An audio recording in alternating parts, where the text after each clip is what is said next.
it's not just the marathon distance that I keep getting better at. I just Oh, PR'd in the mile like 2 weeks ago on a road course that's not that easy. And I've every time this happens, I'm like my mind feels like it's exploding because I know I'm running faster than ever. Like I know that the workouts are great, but there's almost this like shock still. welcome to the Marathon Podcast. My name is Kristian Everdell Warwick. Warwick runs on Instagram, YouTube. Thank you for being here for this episode with Alana Levy. Today, you might hear that my voice is a bit weird. I might look a bit tired. That is because I woke up like 5 minutes ago. It's been such a busy weekend, and I just didn't get around to filming the intro to this episode and publishing it last night. It's still Monday, so it's coming out. And for the listeners who are in the US, which is most of you guys, you probably won't even notice that it's out a few hours, 2 hours later than it usually is. But it's been a great weekend. And before we dive into the episode with Alana, which, by the way, before I even start talking about my own training and all of that, such a cool episode. Been wanting to have Alana on for a very long time. 234 marathoner, 37 years old, just running faster and faster. Did such a good job in Boston. She works full time, trains 2 times a day, almost every day, and just a very, very impressive runner. And I had such a good conversation with her. And again, I'm gaining so much respect for these runners because, again, Alana just seemed like an amazing human being. Before we dive into that episode, I said I had a good weekend. It was super busy. If you listen to the last couple of episodes, you know that I am doing an Ironman in July of next year. And I was lying in bed on Thursday or Friday, and I realized that I only have 11 months. I need to learn how to swim, and I need to get back on the bike, and I still need to improve as a runner. There are no excuses anymore. Like, I need to just start training. So, although I just made a decision, although I just started or just signed up, that doesn't mean that I can ease into this. Obviously, I have to ease into it in terms of the training load and the intensity, but I need to just start training now. I'm already behind, it feels like. So on Saturday morning, after Friday being a day where I had a lot of work with my job and then also fixing the house because again we're selling the house. Saturday morning, got up, went out on my bike, was out for an hour and a half, and that felt like it was enough for that first bike ride, almost first bike ride of the year. Was very happy with how it felt. Had like an average of 208 or something for the power output. I don't know if you are familiar with power and watts, but that's what I had, which I was pretty happy with, especially considering that it wasn't easy bike ride, but uh, you can still kind of feel oh, my legs are not used to biking anymore. And then a couple of hours later went out and ran 22K, which also was like I started out, felt really, really tired, ran a little bit with Christine, who was doing a little recon of the course she's doing on the half marathon in a few weeks.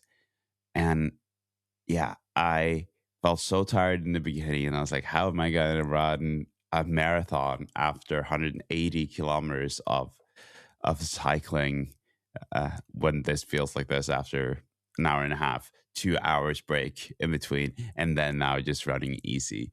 Uh, Obviously, I can't compare it to where I'll be in 11 months, but yeah, that was a solid day. Got up and ran 20K yesterday, Sunday. Felt obviously tired, felt like I was just pushing through, but everything of all of this was just easy, by the way, like no high intensity at all, just easy. And I also, like, after this, we rushed out, went to look at six houses, went to look at some super nice ones, some out of our budget, so probably won't go there. But Then coming home, I had to take Oakley out. So I was like, might as well go out for a run. So I did another 5K, ended up with 25K in total yesterday. Just like such a solid day, solid weekend. And starting to realize that this is what my weekends will look like going forward. And I even have to do more. Like an hour and a half on the bike is not enough. I have to do more than that. Uh, I might not prioritize swimming on the weekends because the pool will be full and all of that.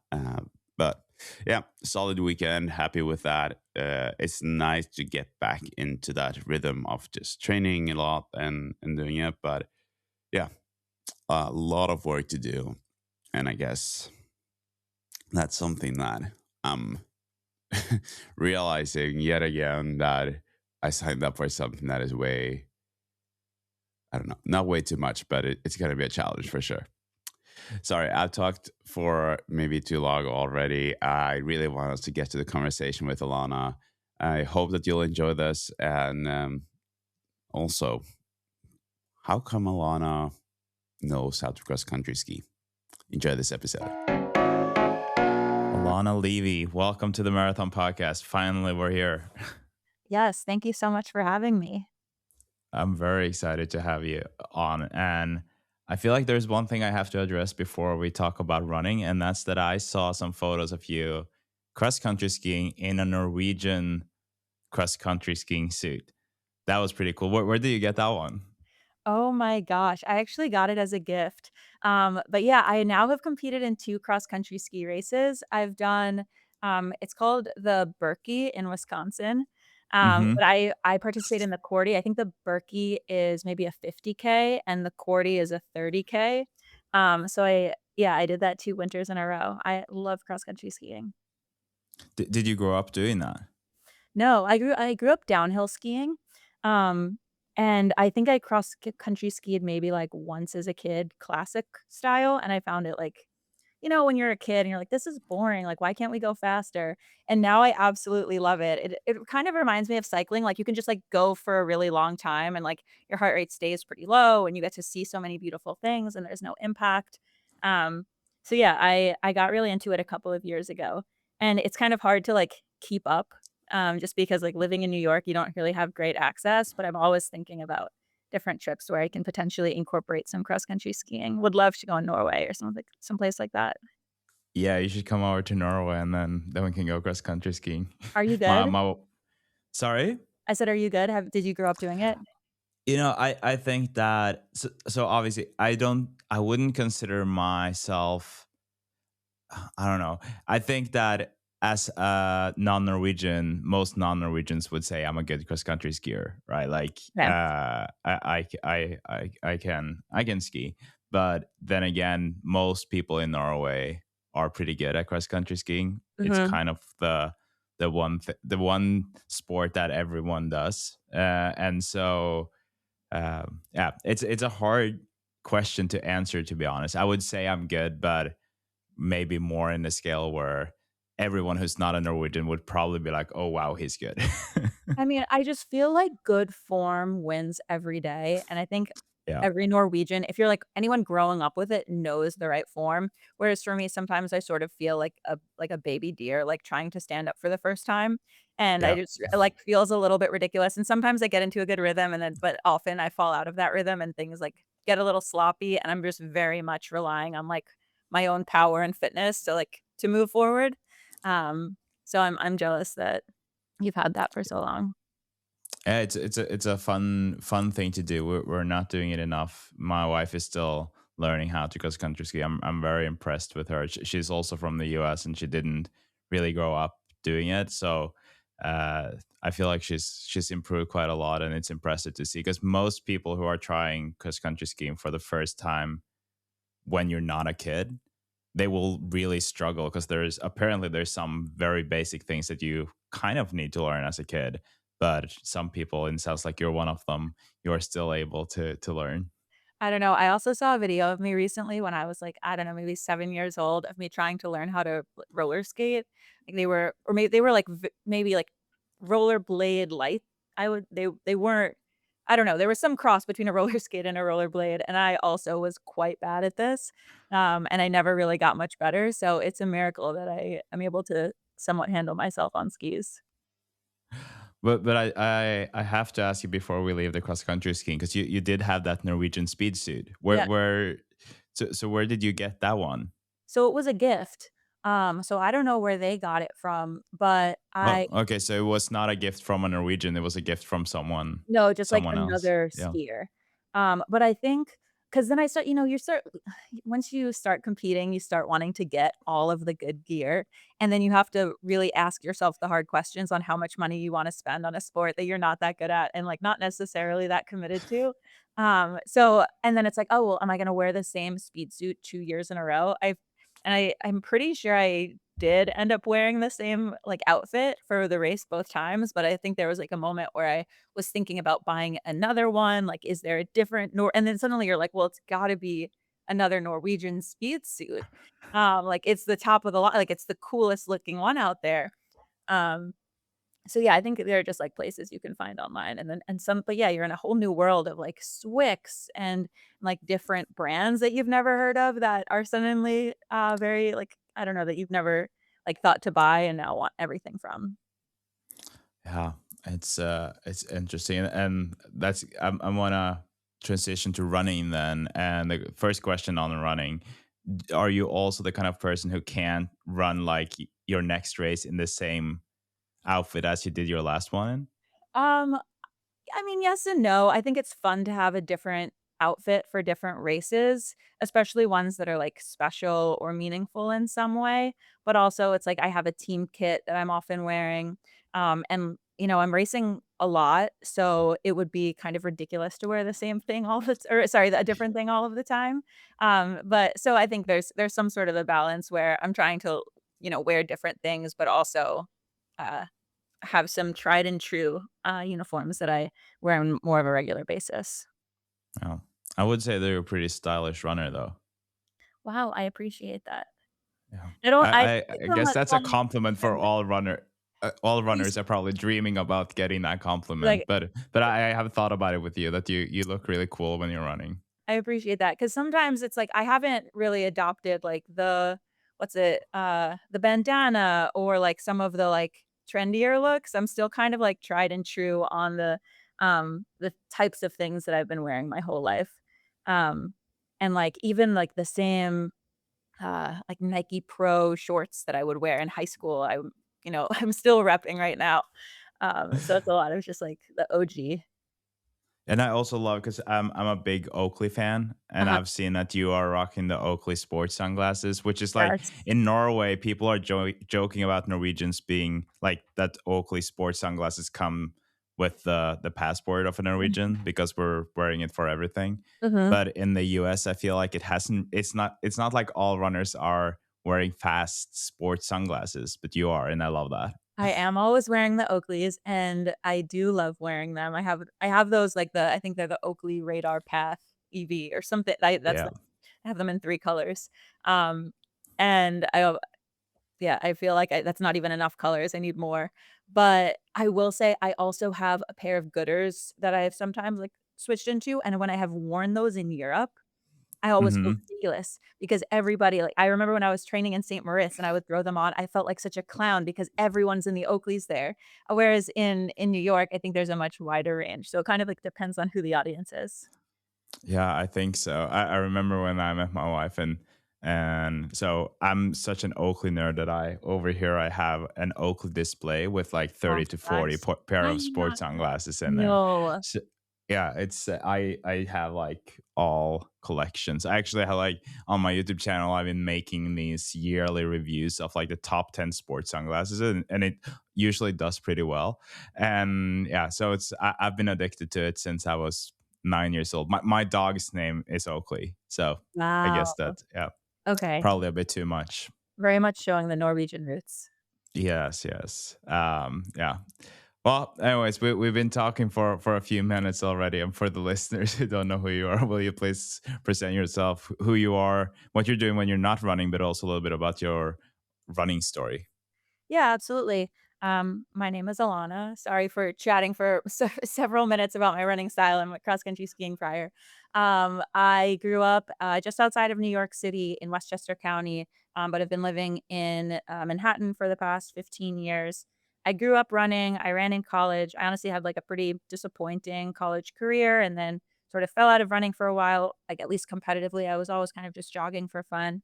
And then in the past couple of years have really picked up training and went from running a, I guess, like a 3:10 in 2018, um, and then a 2:59 in 2022 in New York down to, a 2:34 this past April in Boston.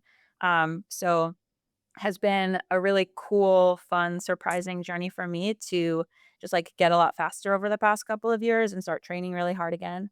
And when I'm not running, I work as a product manager, at a health tech startup. So kind of a pretty busy lifestyle, fitting everything in.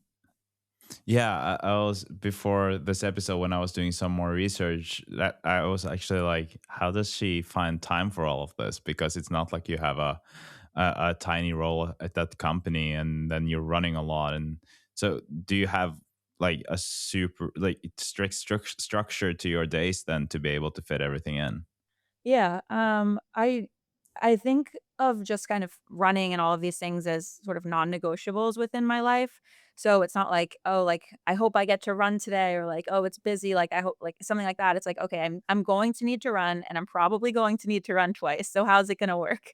So it's just like making sure that I get and the morning session is for the most part a little like bulkier except for maybe workout days, but it's like usually like around 60 minutes in the morning, work and then another like a double in the evening, maybe like 30, 35 minutes, and then kind of proceed on with the rest of the evening.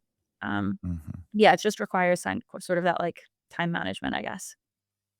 And how was that? Like, how much did you run before or between? Because was it 2011 that you graduated college? Yeah. Yeah. So between 2011 and 2018, how much did you run?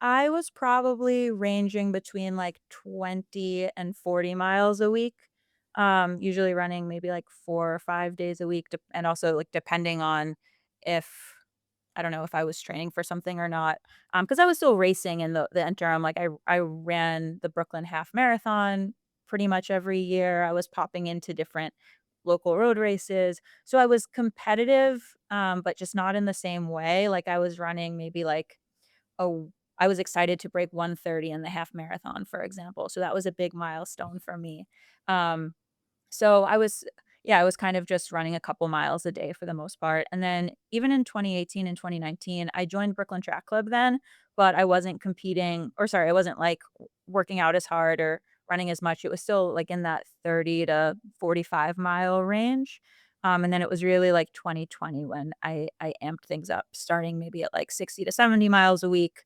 and now I'm more in, like, the 90 to 100 mile a week range. Yeah. So if we were to kind of backtrack then to your younger running days, and you said that you had some disappointing years in college, but did you grow up dreaming about becoming a big runner? Um I don't know if I grew up dreaming I never thought that far ahead. I guess I thought that it would be really great to run in college, but I never saw myself running in, like, professional fields as an adult. I didn't think I was good enough to be able to be a pro, so it kind of felt to me like, "Okay, I'm gonna, like, do my best in high school. I really wanna, like, make like, place at states." That was, like, very important to me. Like, I had a goal of breaking 5 minutes in the mile, which I did. So then when I was, like, recruited, to running college, that was very exciting for me, and then, when I was competing in college and, like, not racing as well as I wanted to be, it became in my at the time, I thought, "Okay, well, it's very clear that this is not going to be any kind of, like, long-term competitive pursuit for me." So once I had my last race, as an undergrad, I sort of thought that, like, "Okay, great, now I can just do these local road races, have fun with it, kind of just rely on talent and a couple miles a week and see what happens from there." And then, yeah, it has very much been and then I would sort of see, like, out of the corner of my eye, like, different people that I knew who, like, were like all Americans in college, and they continued to um like pursue their goals of becoming like professional runners. But since they were so much better than me in college, I never really saw that for myself. It was like, well, yeah, there's a huge gap between me and them. So how would that ever be me? So it's been really cool to kind of inch my way towards that level. Yeah, because I'm kind of shadowing here, but uh, now looking at like the last year or the last years and the progress that you've had, like qualifying for the Olympic trials, running a 2:34 in Boston, 16th American, is that what you were? Yeah. And number 28 in Boston. It's you're really up there. You're running in the elite field. Uh, are you surprised at all? Do you have to pinch yourself and be like, "Wow, I'm here"? Absolutely. I think it's very, very cool, and I am incredibly proud of where I've gotten. And I remember when I was in Boston on the day before the race, it was maybe this Saturday, before the race on Monday, and I remember just, like, talking to my parents, and I remember saying and then at that point, I had already qualified for the Olympic trials, which was amazing. I ran a 2:36 in Chicago, um, and I kind of and I was talking to them about, like, how I felt like I had already won in Boston. I was like, "I can't believe I'm running Boston in the professional field among all of these really cool people. I feel really fit, like, the weather is looking good, like, everything feels like it's coming together for me, like, how amazing is all of this?" So it's really nice to be here and then also still sort of continue to feel like I'm improving. So it's not like, "Oh, and now I can, like, rest on my laurels." It's like, "Well, if I train a little bit more, or do something a little bit differently, like, how might I continue to get better from here?"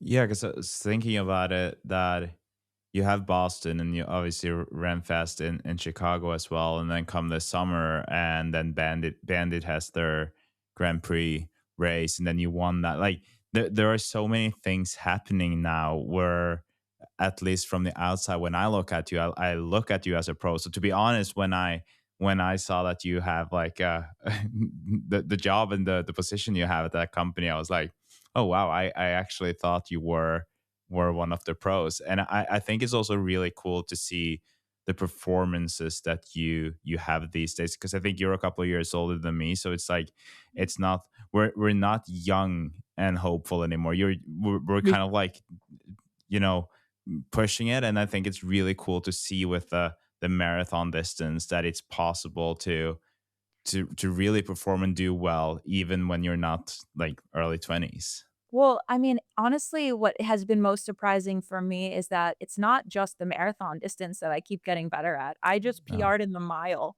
like 2 weeks ago on a road course that's not that easy.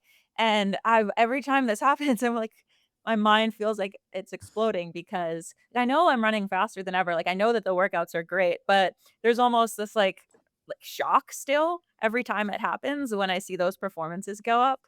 Um so, yeah, it's been really fun. Yeah, I can only imagine, and I didn't mean to put the two of us in the same box here because we're far from that. I'm not even close to your level, but I still think it's cool with running to see how people, whether I talk to other people or for me as well, to see that you can have so much fun and have such improvement even in our 30s or late 30s, because it's you see in a lot of sports where that's not really the case. Yeah. And yeah, it's fun. Well, I mean, I think it's also nice because, um, yeah, I mean, I think everybody at no matter what age they are thinks they're old. Like, I remember, I mean, we were also talking earlier, I think maybe before we started recording about like, still feeling like we were kids. So there's Mhm. kind of this interesting dynamic where it's like you both feel old and young at the same time. But I remember graduating college and being like, well, I'm past my prime. I'm done. I'm a NARP now. Like, it's over for me.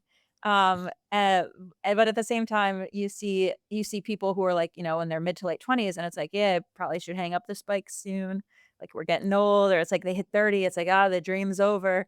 And I like to think that I'm at least now in a position where younger people can look to me and say, "Oh wow, like you can actually continue to perform really well into your mid to late 30s." And I think I hope that that is somewhat inspiring or provides some benefit for people who are younger and worried about how they'll perform. Yeah. Yeah, for sure. I think it's funny when you. I think it was now during the World Cup that there were some reels going around of how the. I think they were faking it with commentators being like, "Oh, here's the Mhm. oldest person on the team. He's probably going to retire soon. I can't believe his body is holding up. 31 years old." And you're like, "Oh yeah, that's where I am." It's so funny. They're like, "A walking skeleton has entered the pit." And you're like, Yeah. "Oh, no." They're like, "He's mummifying on the as he should." Um, yeah. So, but I then sometimes I look at like the race results or, like race entries, and in the same Brooklyn Mile race, I'm pretty sure I was like everybody in there was under 30. And then I just, like, see my my own age, and I'm just like, "Yeah, well, I beat most of them, so I guess that's okay." Yeah. But yeah, or, like, sometimes at these indoor track races, because there really aren't that many, opportunities, or it's hard to find opportunities to compete, when you're not, like, racing at the, necessarily, like, national or international level, but you're also, like, not a collegiate athlete, like, where can one jump in on a race? Like, when there's not, like, a road race or something like that. So for indoor track, you often end up going to, like, open meets, like, at BU or at the Armory where there are a lot of collegiate athletes. And at this point, I'm twice as old as some of those people. And, you look next to this at this person, and also I'm thinking to myself, like, "I can't believe I'm still here. I've been racing at the Armory since I was, 14 years old. Like, Hmm. I never expected this for myself." So, yeah, it's an interesting dynamic. Yeah, it is. But I'm really happy that it's like that. And I would love to hear more about how you also got to the marathon. You mentioned that you were like running casually and then some races here and there, and then you had the goal of running a sub 130 and a half. But when you started running more again in 2018, were you then invested in the marathon from that moment on, or how did you get into the marathon distance? I think that uh I think that the marathon is, especially in New York, but, probably globally at this point, is really highlighted as, like, the thing to do. So I remember when I first graduated, I actually ended up running I did sign up for the New York City Marathon. It was canceled that year, due to Hurricane Sandy, and I ran the Philadelphia Marathon in 2012. And that was kind of just like, "Okay, great, and now I've run a marathon, and that's good for me." I checked the box, um, and then the next marathon was New York City in 2018, and yeah, it just becomes kind of like the whole everyone gets excited for marathons. It's just like everybody is kind of all training for the same thing at a similar time, and it feels like there's sort of this, like, groundswell of, um I don't know, just there's, like, a lot of this, like, momentum around you, and everyone kind of just pushes you towards it, and I got swept up in that, and it was like, "Okay, great, well, like, I'll run it in 2018," and then you start to say, like, "Okay, well, I wonder if I can break 3, like, now I've run a 3:10, now can I," and then you try and you don't, and it's like, "Well, I wanna try again." So yeah, it's really just, like, the people around you, like, especially in a club, it's very big in the club scene.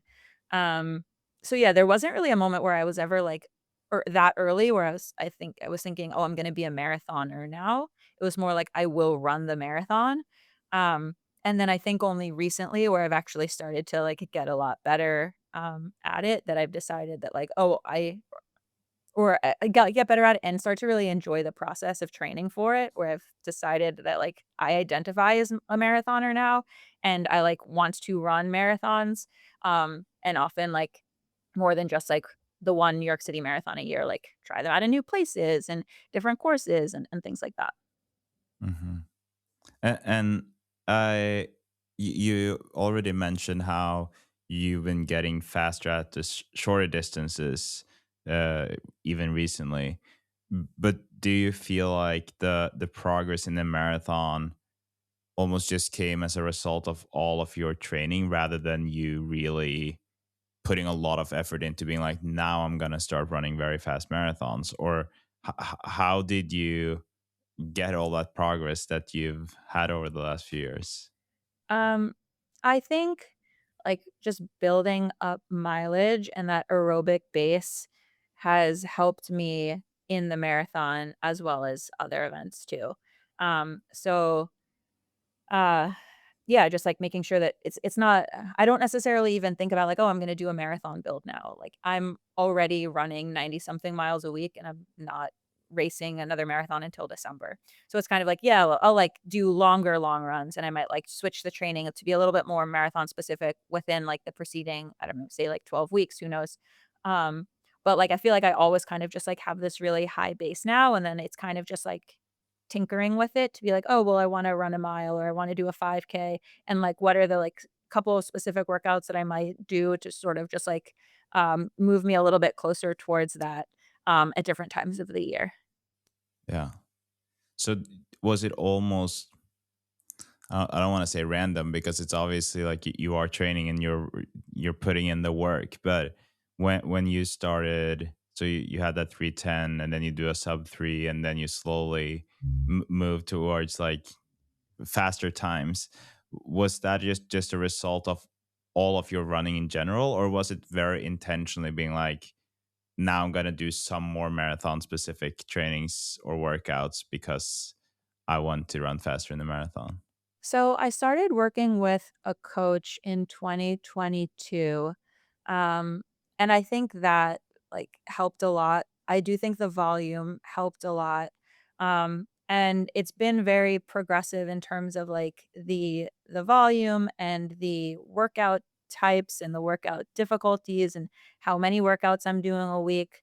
Like a couple years ago, I was probably doing like a single threshold workout, and now I'm doing often 2 double threshold workouts in a week. So it's just kind of like continuing to layer on more and more. Um, and that I think has contributed to my getting better. Um, and then I think it's funny that at every level, I think I have thought, wow, I am doing so much. So if you were to have asked me in 2023 when I peaked at like maybe 85 miles a week. I was like, "This is so crazy. This is so much." And I remember in 2020, I ran like a 63-mile week. I thought that was incredible. And then for Boston, I had a 103-mile week and like a couple miles over 100. And that's like, "Oh, wow, I've done so." Now you just kind of keep raising the bar for yourself, so that, yeah, and then you are able to look back at all of your training and really see that, stacking on itself. Yeah, and I guess that is something that whether you talk about times that you're running or the miles that you're running, it's a good lesson to remember that, or like to celebrate where you are in terms of both that time and in terms of the mileage. Like, wow, I can't believe I'm here. But also just know that I was there back in 2023 or whenever, and now I'm here. So that means that there are no real limits, right? Because it's easy for us to limit ourselves. Yeah, and I think it's also, like, being really just aware of where you're at and not necessarily always, like, thinking that you need to be somewhere else. Like, for me, every time I've kind of had like, hit some incremental goal, I've, like it, like, builds this confidence and this flywheel, but it's not like I'm suddenly, like, changing everything as a result. So, just because I've, like, run a little bit faster in the marathon doesn't mean I'm suddenly, like, oh, like, now like, if I've run a 2:34, now I wanna run a 2:30 and my paces in these workouts need to be X. I think it's still just, like, a very, very slow process where you're like, "I feel really comfortable, like, running at this pace, and I feel like this is making me a lot stronger," and you, like, just kind of, like, very slowly are, like, raising, like, your floor and your ceiling, I think. Um, I love that.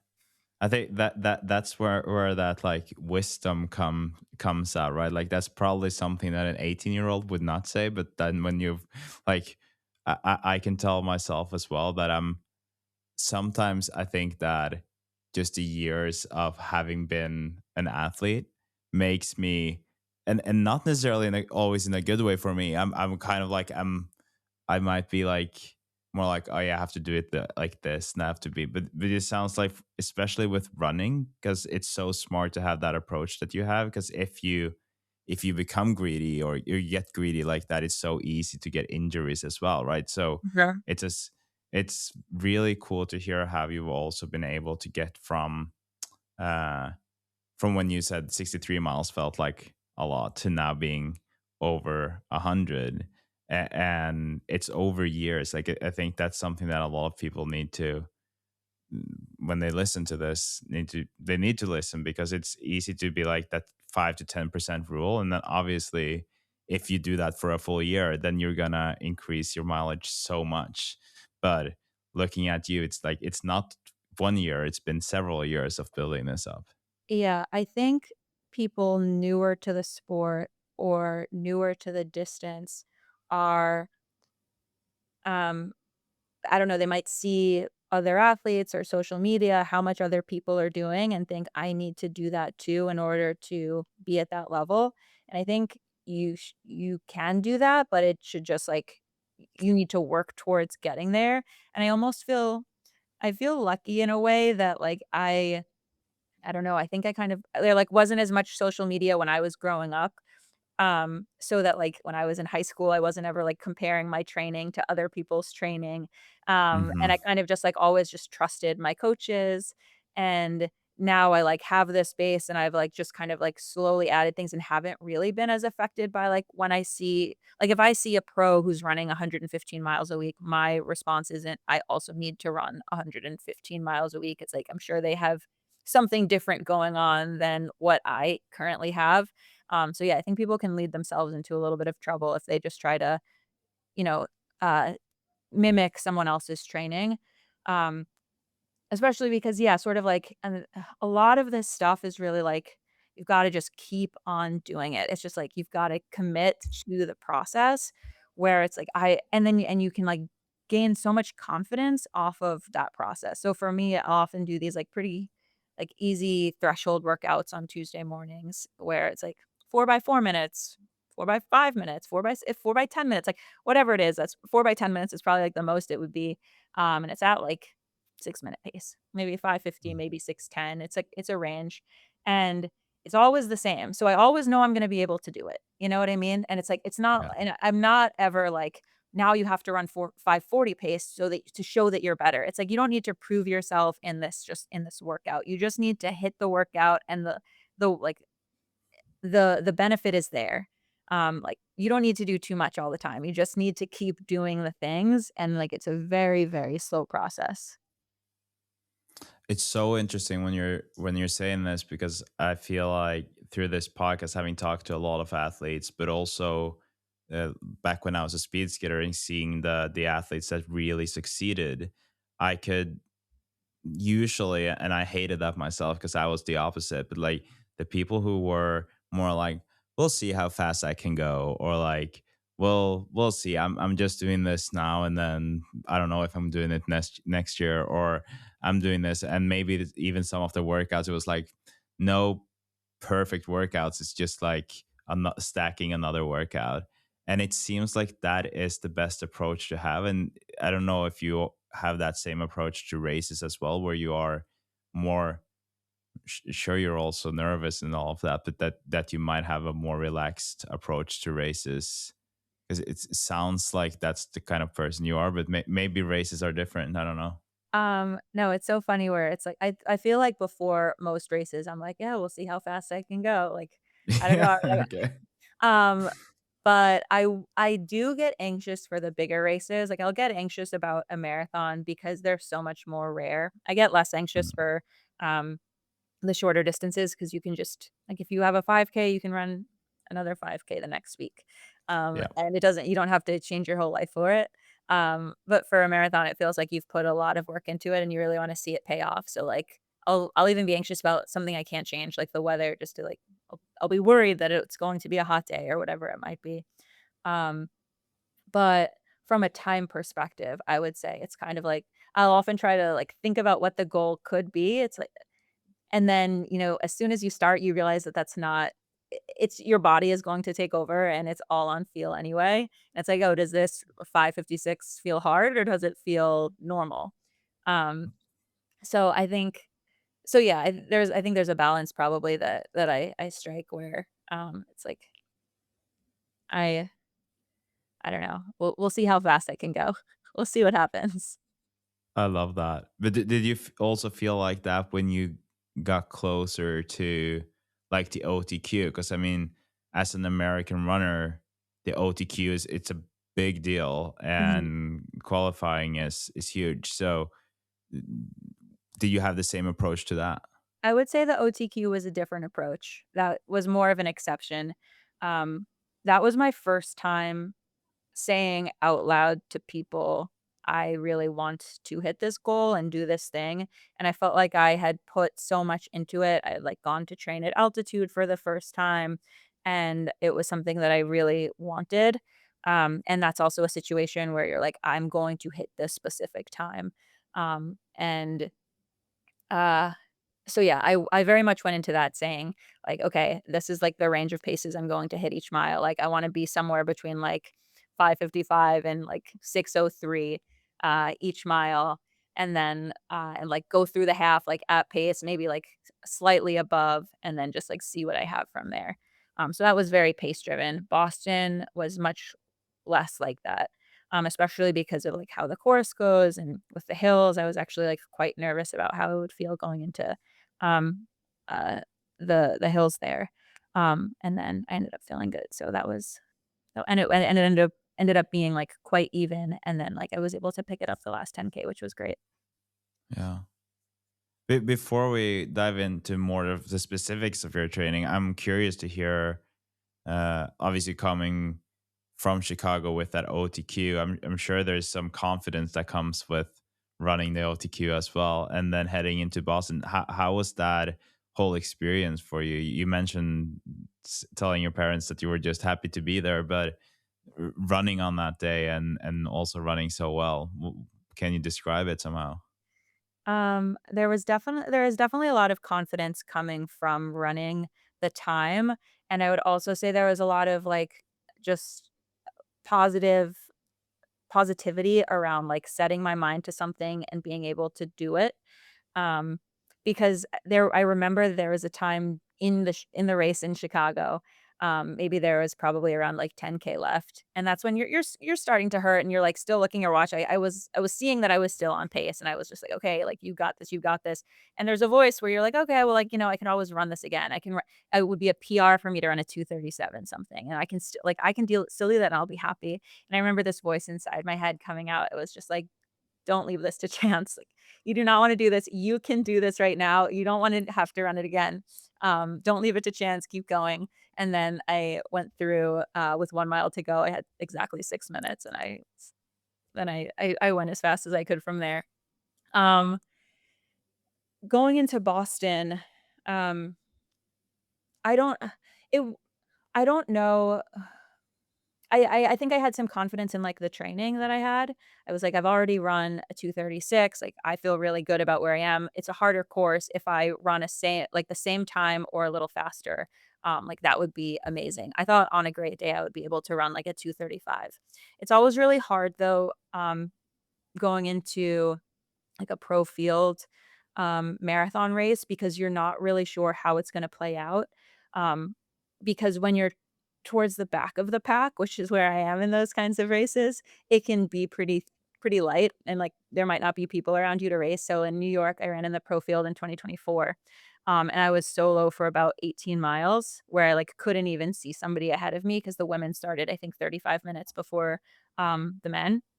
And it's cool in its own way because everybody's, cheering for just you, but it does make it a little harder. There was a fear that I would be running Boston mostly alone, but the field is a little bit deeper in Boston, so there were people that I was able to run with, and then some of the, like, open men came through at a certain point as well, so I was able to run with them.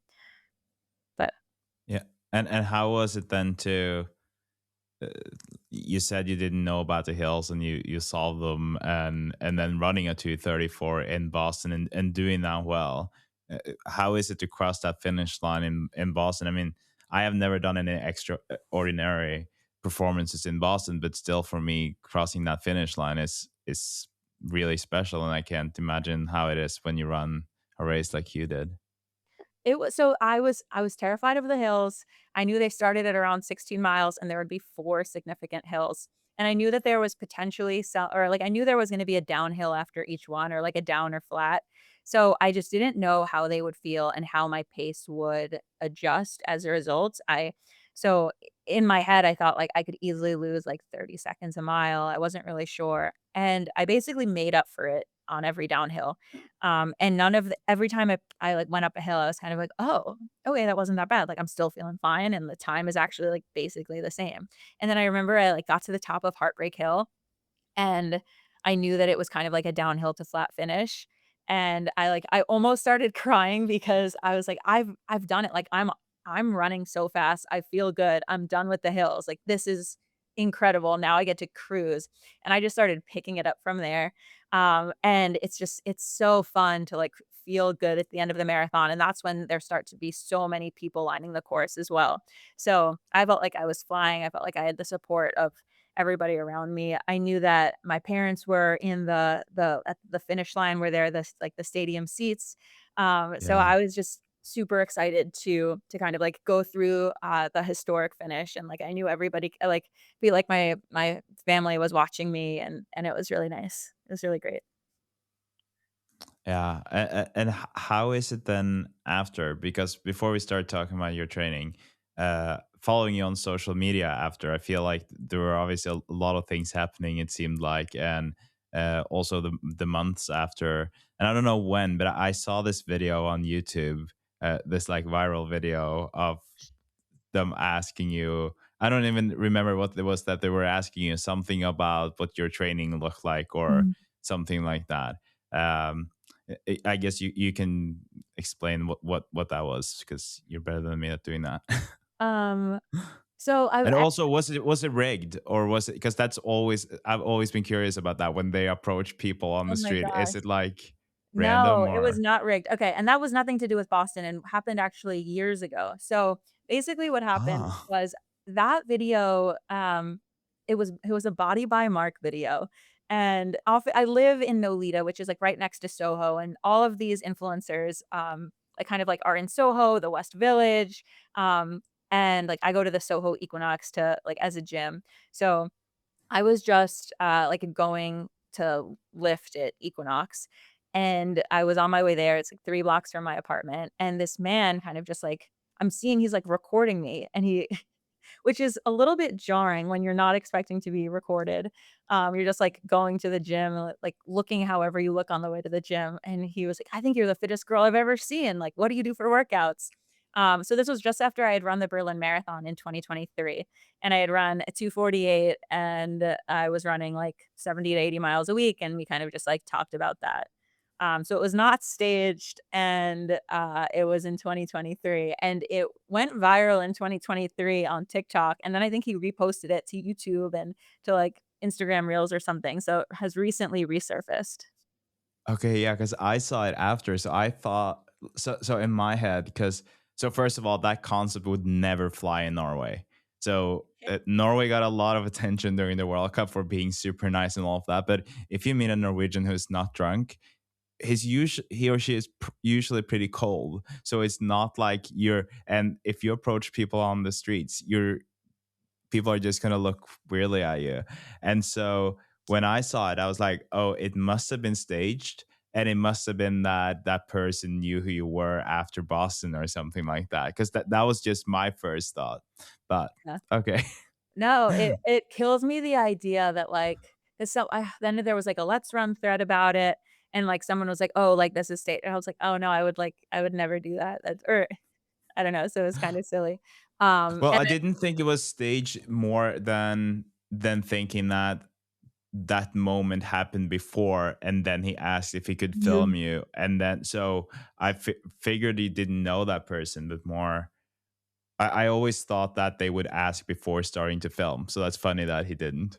he did not, but you are so right. There are definitely some, content creators that you see, and it's, like, clearly they're interviewing a celebrity, and it was very much set up, Yeah. and then they do whatever their bit, that they do. Um, Yeah. yeah. Okay. Well, thanks for clearing that up. Then I know. So, in terms of your training, you talked about a little bit about your mileage. You talked about those threshold workouts that you kind of just you get them in, and it's more like just like, okay, that was a workout or a good workout. What does your week usually look like training wise? Yeah. It differs week to week, and I think it differs based on, like, if I'm what I'm training for, but I would say in a s maybe recently a standard week has been Monday, I'll do, um, usually some sort of I'll do an easy double, maybe like 60 minutes in the morning, 30 to 35 minutes in the evening, some strides. And then Tuesday will be a double workout day. Often it's been something like, I don't know, maybe somewhere between probably like 20 to 40 minutes of threshold work, usually like by minutes. Um, so like I don't know, 5 by 6 minutes, for example, would put you Hmm. right in the middle of 30 minutes, with, like, a minute off in between each one, and that would be at, like, somewhere between 5:50 and, like, 6:10 pace. And then in the evening, I'm often doing shorter reps. It might depend, though, and I often do that with, like, some training partners, and it might be, like, 20 by 400, um maybe at, like, 5 or, like, in, like, say, at around 80, so, I guess that's, like, 5:20 pace, with, say, around, like, 30 seconds rest, so super short rest for those, but it also could be something like 10 by 1,000, but, that will end up being, like, a pretty hefty volume day just with, like, both of those workouts. Wednesday, I might get on a anti-gravity treadmill. I often run on the Boost treadmill, there's a physical therapy place that has one. I think that's been really good for me in terms of just, like, being able to make sure I'm, like, still hitting volume, but, reduce impact to make sure like, sort of preventative against injury. I might do that So for, like cross training, but still being able to run. That's smart. exactly, yeah. Um, like, same exact motion and, like, still building, like, the same Yeah. muscles. I'll also usually do a swim double that day, um, for, like, 25 or 30 minutes, and then Thursday, another easy double, maybe like 60-30. Friday, it might be another double workout day. Maybe one of those is like a VO2 day or a VO2 workout. Um, Saturday, easy, usually like an easy single. And then Sunday would be a long run. Mhm. Wow. So, and then Oh, totaling volume up to, yeah, somewhere between like, I don't know. I hit 94 last week. yeah. And so if you were to look at, say, the build, the Boston build and the long run, what would a long run typically look like? Yeah. And then the long runs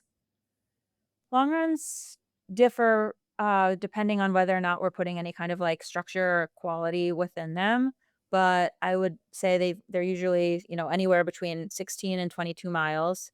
Um, then, I don't know, my coach doesn't I don't know if he loves it. I like to do long runs a little bit faster than, just, like, a normal easy run, so I'm usually trying to hit, like, I don't know, maybe like 6:45. If it's like if I wanna take it easier, I'll hit 7. If I wanna go a little bit harder, I might go a little bit faster. Um, but I love a long steady run. I feel like you just, like, kind of you get to into such a good rhythm, and you still feel like it feels really, really smooth, and it just builds so much confidence. Yeah. So I love a long steady run, but if I wouldn't necessarily do that if there was quality in it where maybe at the end of the workout or at the end of the run, maybe it'll be like 3 by 8 minutes at 6 flat, or like the last 4 miles are, at marathon pace. Um, or, sometimes it might be like the first hour is at 7 and like the next, hour is at like 6:20. Mm. So there are a number of different kind of like ways that we might do the long run in order to, like add some, uh intensity to it. Cool. And I've realized because I've been asking that question quite a lot on the podcast of the long run because I'm always curious to hear how runners are approaching the long run. But then I realized that I think for most runners, the long run will obviously look very different, say the first week of the marathon block compared to the last long run that you do. Would you say that it's less work in a long run for you in the beginning of a marathon build, and then you work it up so you have more work in there, or is it more like different from week to week? No, I think you're right where they might get more intense and longer, um, the like closer to the marathon we get. But I would also potentially say that workouts will potentially get longer and harder the closer to the marathon we get. So the intensity might not necessarily need to be in the long run itself. So for example, like one of the workouts I'll do towards the end of the build will be like 2 by 5 miles. Um, at around marathon pace. So if I'm doing 2 by 5 miles on a Friday, on Sunday, I'm not gonna run 22 hard. Like, that would be insane. So then it's kind of like, okay, then we'll do, like, an easier long run. So it's kind of just, like, being able to sort of mix and match in the week to get to the right level of volume and intensity versus, like, every single thing is, like, getting a lot harder. And off what I'll say about Boston is it actually ended up being, like, a quite a short build and a different build than usual. I didn't actually know that I was running Boston until maybe, like, 10 or so weeks, 10 or 12 weeks Mm. prior. Um, so I didn't have a particularly long build. I did have, like, a good base already going into it, and it was also super snowy and cold in New York at that time. So I was really just, like I was doing some treadmill workouts. I did some long runs on the treadmill, which I generally would not really want to do. So, uh yeah, we had to kind of, like, make some adjustments based on the fact that it was just, like, much shorter and different than usual because of the weather. Yeah.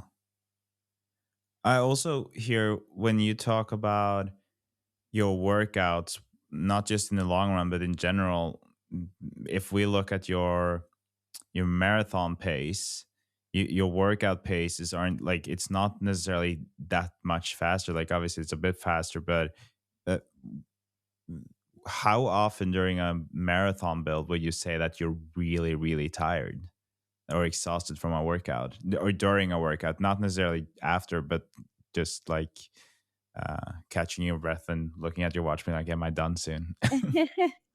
Um One of the things that I have loved about my training recently is how, for the most part, it feels very manageable. I would say I'm like generally like kind of just there's like a sense of exhaustion on a day-to-day basis where I'm tired. I'm like, oh gosh, I wish I could nap or something like that. Um, but I think I have built a lot of confidence because the workouts are doable. So like if my coach were to say, hey, you have 8 by mile at, like, 5:45. It would be like, "Yeah, okay, I got it." Like, I just, like, know that I can do certain things, um, and I think that that has really helped me, because I know that I'm not going to, like, red line in that workout. Like, that's not gonna be hard for me. Like, I'm going to be able to so there aren't that many times in a workout where I'm thinking, I can't do this anymore." There's for the most part, every workout, I think, "Yeah, I could do another set. I could keep going if I needed to." And I think that has kind of just, like, helped me develop a confidence where I'm, like, not dying. I'm not gonna slow down. I'm not gonna stop early. Like, all of those things have really helped. Um yeah, and then also, I think I do actually almost I this sounds weird, but I think I almost do less during the marathon build. I actually think the training and maybe it was just the most recent build, but it was, like, 2 2 more intense days a week, like the long run and a good workout, or, like, a good double workout day, versus, like, as many light sessions that I'm doing right now. So I think that changes things a little bit. But yeah, there's still some of those, like, harder sessions where you're getting a little bit more nervous for it. Like tomorrow, for example, I have, like, floats, which are always difficult for me, like, alternating between, like, 2 different paces where, like, the recovery pace is not really recovery. So those are always a little tougher, but for the most part, I usually feel pretty confident going in. Yeah.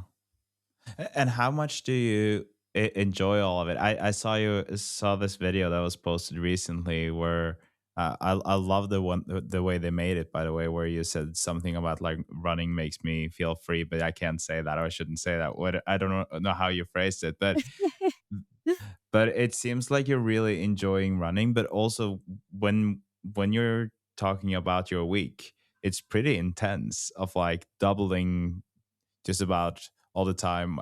And then we know that you have a full time job. Do you now feel like it's almost become a bit of your job as well? Or do you do all the training just because you more that you want to rather than, and not that you have to in terms of like someone forcing you, but more like you have to if you want to reach your goals? Yeah, I don't think of training as optional at this point, whether or not it's my career or not. Um, and I do love the training and I love the journey and I love the process. I recognize that it is not my job, but I do treat it like something that I am like incredibly committed to and going to do every day. And I think that there is like almost a power to that where I'm choosing to do something that is like takes a lot of time and is difficult, on a day-to-day basis, and I think that I don't know, I like the feeling. I like working towards something. Yeah. And then quickly also on your nutrition during a week, because with that job and with the all the training that you're doing, obviously it's important for you to make sure that you recover well. Uh, how do you find time and the resources to kind of fuel properly with all of this going on? Oh, I don't know. I feel like I'm eating constantly. Um, I I joke about how I always have 2 bars with me at all times if I am going anywhere because, like, when the hunger hits, it hits hard. So, I just, like, need to make sure that I'm prepared, and I usually have 2 kinds of bars with me. One is a protein bar and one is, like, a Morton carb Morton salad bar. And I'm, like, depending on, like, what I have later or what I've already done, I'll, like, do one of the 2 and then I'll, like, have the other one afterwards. So, yeah, I mean, I don't know if I'm nailing nutrition, to be honest.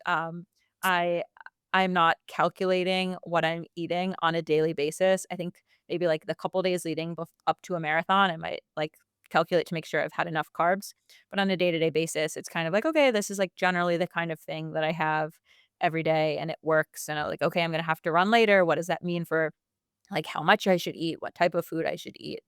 Um, but it hasn't really been that scientific for me, so maybe that is an area of improvement.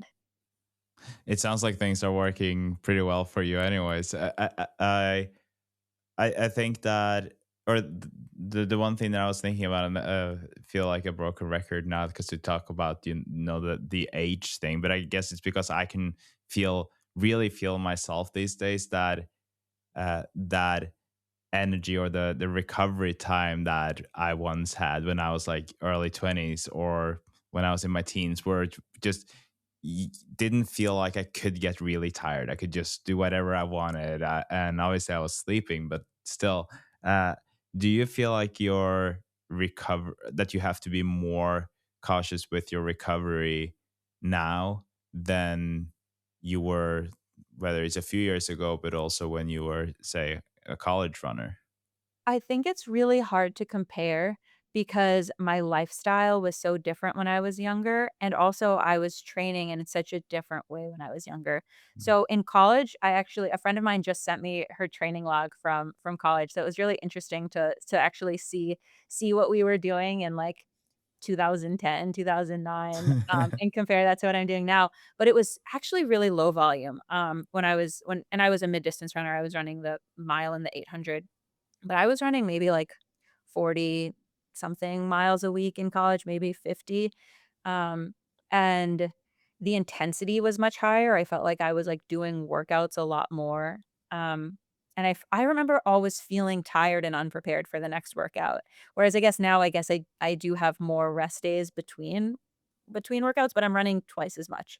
So um and I'm running double workout days, which I never did in college. I wasn't doubling in college. Like, I don't know what to go as but then so but I also don't have anything to compare to from, like, the 20 teens. So it's like if I was, like, what things were like maybe, like, 10 years ago since I wasn't running that much, it's not like I can say 10 years ago I recovered so fast and now I don't.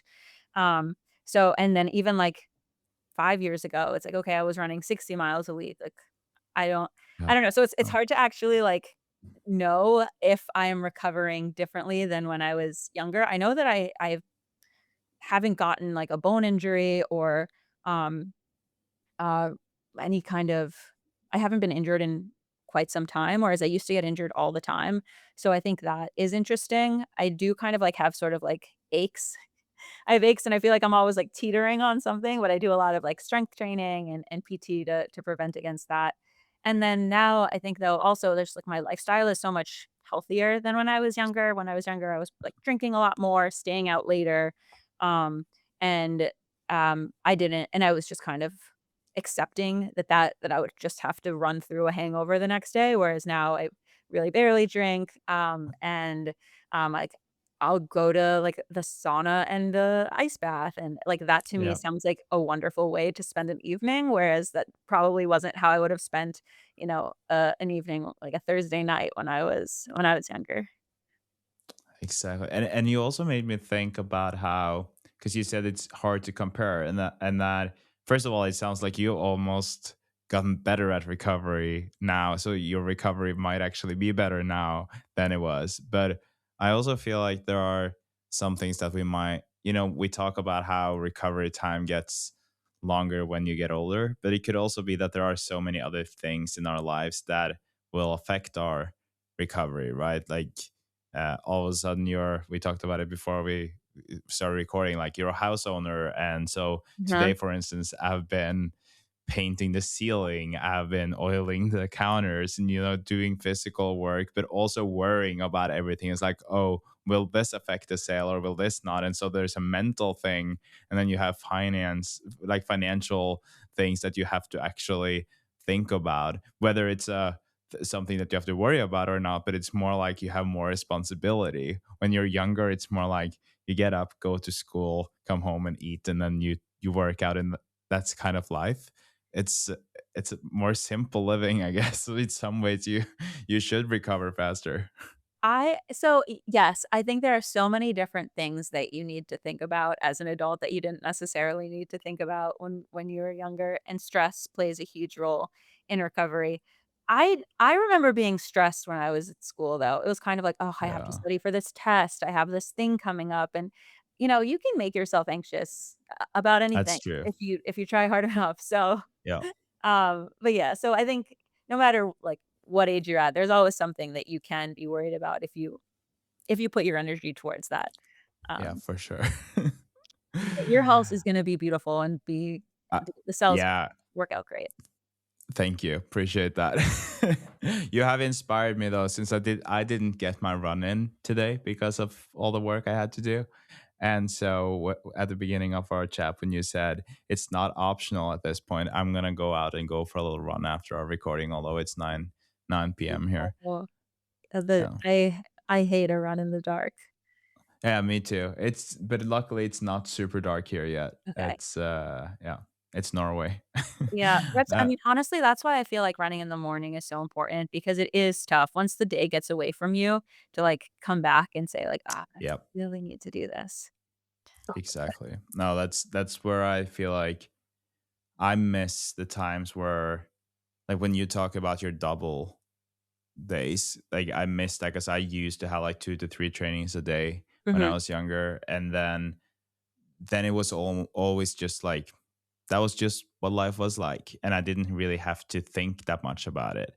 But when you have, and especially for me with running, because I can't run as much as I used to train. Like I think I had 35 hours a week when I was 17. Oh my. And so That's yeah, so so much. that was a lot. But then obviously you don't, first of all, you don't have time for much else. And then it's just like, you don't really think about it. I remember I had a training plan and I never knew what I was going to do 2 days from now. I was like, I want to know what I'm doing today. And then maybe I'll look at a training plan for tomorrow. But it was almost like just ticking boxes rather than thinking about going out for a workout. But now if I'm doing like a 60-minute run and that's all I have, then I feel like, oh, I can do it anytime today. It's not like I have to do it now, or, and that messes it up for me, to be honest. We've gotta add more things to your training plan. Yeah, I actually just signed up for the Ironman in Lake Placid next year, Oh so my there will gosh. be there will be more on my training plan now. Wait, is that your first Ironman? Yeah, yeah. Lake Placid is beautiful. That's Yeah, I can't wait to go. um, yeah, I've heard great things. I think a triathlon would be very fun. Are you, like, getting into triathlons in a big way now? Not really. It was my brother-in-law who asked me like, "Hey, do you want to do an Ironman?" And I was like, "Sure, why not?" I got the cycling down and I got the running down. Now I just need to learn how to swim. There you go. And the swim is nice because it's just in, like, this small little lake.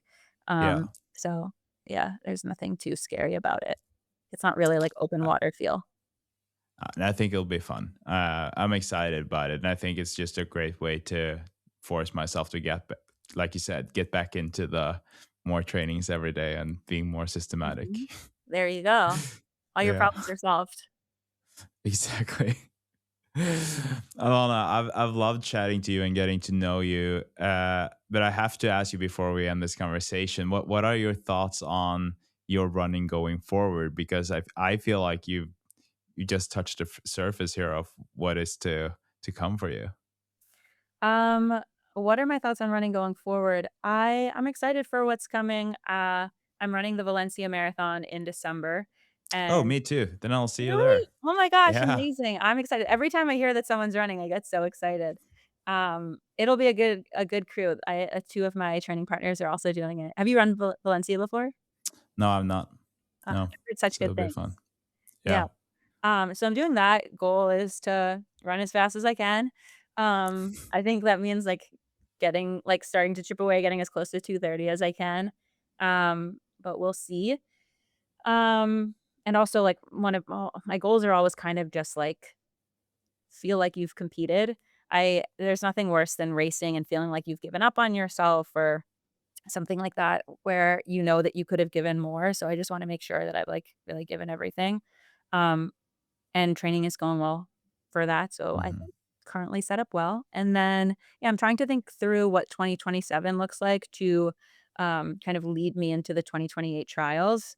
Um and I haven't, like, set a goal for what the 2028 trials will be. I kind of just want to continue to improve and then, yeah, I'm not really thinking past then, but, yeah, I think there's a lot more to come. Maybe, actually, like, a couple other goals that I have. I think, I just went to USA's for track, a couple weeks ago, and Mhm. I feel like there is a world where I could potentially make some sort of, like, USA track qualifier, maybe in, like, the 10K or something like that. So I think that could be really cool. Like, so going after maybe a different distance. Again, I don't actually know because it kind of, like, depends on where the marathons fall. Like, with Boston, for example, it made it kind of impossible to go after a fast 10Ks because just, like, it took me a while to recover after Boston or, like, to feel not, like, recover like I was running again, but, like, I didn't feel like I was sharp for maybe 2 plus months. Um, so yeah, it all kind of depends on the race schedule, but I think they're always, like, really fun, new things to think about and to go after and just keep getting faster. Do you allow yourself to be really ambitious? I mean, you just mentioned some of it, but like for instance, with the OTQ, do you allow yourself to dream about like, oh, maybe you could get a spot? Um, People ask me this question. I don't allow myself to get that ambitious with my dreams. I really am. I mean, sure, in like the back of my mind is does it exist? Yes. Do I believe that it will happen? I mean, there's a point of like you have to be somewhat realistic, but it's cool to like know that to be able to like when you're training kind of like actually, this is very funny, or it's not actually that I should not have exaggerated that much, but, like, I remember, like, doing a long run on the treadmill, like, pre-Boston, and, it's, like, kind of miserable, and then you're like, "No, but, like, imagine this, you're winning Boston, you're winning Boston." But, Hmm. like, you just, like, tell yourself these silly things to, like, get through whatever workout it is, and it's like, "Oh god," like, you're placing at the trials, you're in the top 20 at the trials, you're doing whatever it is, so it's not like a dream in that, like, I think a lot of I guess it depends on, like, how you view a dream, where I feel like if you make something like a goal for me, like, once something's a goal, it's like, "Oh, I, like, am gonna do it," versus, like, for me, sort of just thinking about getting better means that there's, like, a spectrum where I'm always happy, where it's like, "Oh, if I'm just, like, improving a little bit, that means I've won,"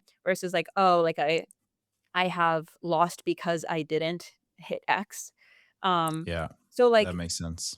like, in Valencia, like, it would be so cool if I ran a 2:33. It would also be cool if I ran a 2:30. It would also be insane if I ran a 2:29. Like, all of these things are great. So I feel like the goal is always just to feel like I am, like, doing my best to run as fast as I can. And then the outcome is sort of like the cherry on top for all of the work that I've put in to get there. Sounds like a great way of creating that longevity for your training, though, to have that kind of focus and approach to it. Yes. Um, but, we'll see. Yeah. Maybe if the times keep getting faster and faster, it will seem more and more realistic, and I can turn it into an actual announceable goal or dream. I hope so. Well, Alana, thank you so much for guesting the podcast. I hope that we'll chat again on the podcast, but we'll definitely see each other in Valencia, and I can't wait to Oh my see how god. fast you can go. Yeah, I'm excited. I can't wait to be there, and I look forward to meeting you in person then. Yes, that will be fun. Thank you so much. Awesome. Thank you. Thank you so much, Jolana, for coming on. And for those of you wondering, I did go out for a run after the conversation with her. It was past 9 p.m. Usually never go out, but she really inspired me to be like, the run is not optional. I'm going to go out. So that was a good source of inspiration. I really enjoyed this conversation with Alana. On Wednesday, we're having Jake ran to Japan on. Can't wait to talk to him and share that episode with you guys. And yeah, I think on Friday there will be an episode on the Sydney Marathon, things to expect. And I think that there are some cool things in store. We'll have James Constantine back on to chat about everything Sydney Marathon. Thank you so much for listening to the Marathon Podcast. Really appreciate you being here. Enjoy your run, enjoy your day, and I'll talk to you in the next one. You listen to the Marathon Podcast, brought to you by Wallet Studio.